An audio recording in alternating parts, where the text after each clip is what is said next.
Vous allez sortir, vous, le 11 mai. Est-ce que vous voyez le 11 mai comme le jour de votre libération ? Est-ce que vous attendez cette date pour enfin revoir des amis, faire un tour à Cultura ou donner rendez-vous à des potes sur un banc pour boire une bière ? Ou bien est-ce que vous allez rester confiné au maximum, sortir le moins possible, refuser de mettre les enfants à l'école, ne laisser personne entrer chez vous, ne pas mettre les pieds au boulot et limiter autant que faire se peut les contacts ? Franchement, je pose la question parce que moi, je ne sais pas. Je suis tiraillée, complètement tiraillée entre d'un côté l'envie irrépressible de reprendre un semblant de vie sociale, j'aurais pu dire de vie normale, vous avez remarqué, mais ça ne veut plus rien dire, et puis même si j'en avais envie, notre vie normale, elle n'existe plus.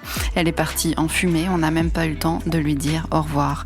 Donc je suis partagée entre l'envie de reprendre une vie sociale, de revoir des gens, d'inviter des amis, d'ouvrir grand la porte aux petits copains de mes enfants et de prendre le temps de boire un café avec une copine, voire deux en même temps, truc de fou.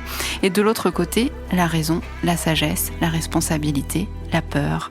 Parce qu'il ne faut pas se mentir, elle joue un grand rôle, la peur. Elle peut être irrationnelle et injustifiée, mais elle peut être aussi le fruit d'un risque réel, la peur.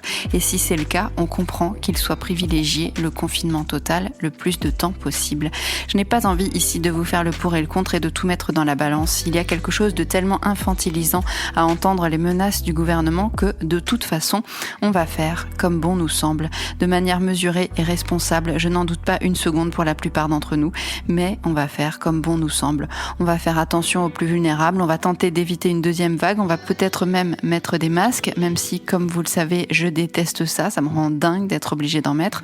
On ne va pas faire n'importe quoi, donc pour la plupart d'entre nous, on va se montrer responsable, un minimum, mais on va aussi revivre un peu, je crois.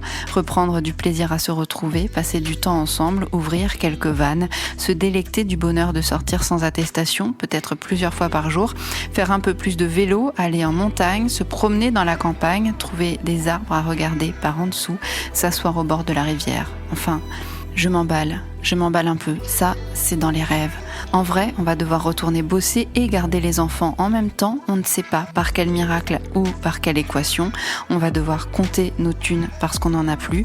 On va devoir aller à l'essentiel, manger, dormir confortablement, sauver les meubles, ce sera déjà pas mal. On va devoir passer des heures avec la CAF, Pôle emploi, les impôts et le banquier. On va devoir réapprendre à se dire bonjour, à partager un moment sans forcément partager un repas ou un verre. On va devoir renoncer à des vacances. On va devoir tout réinventer, tout recommencer. Et à défaut de rester optimiste, on va devoir rester combatif.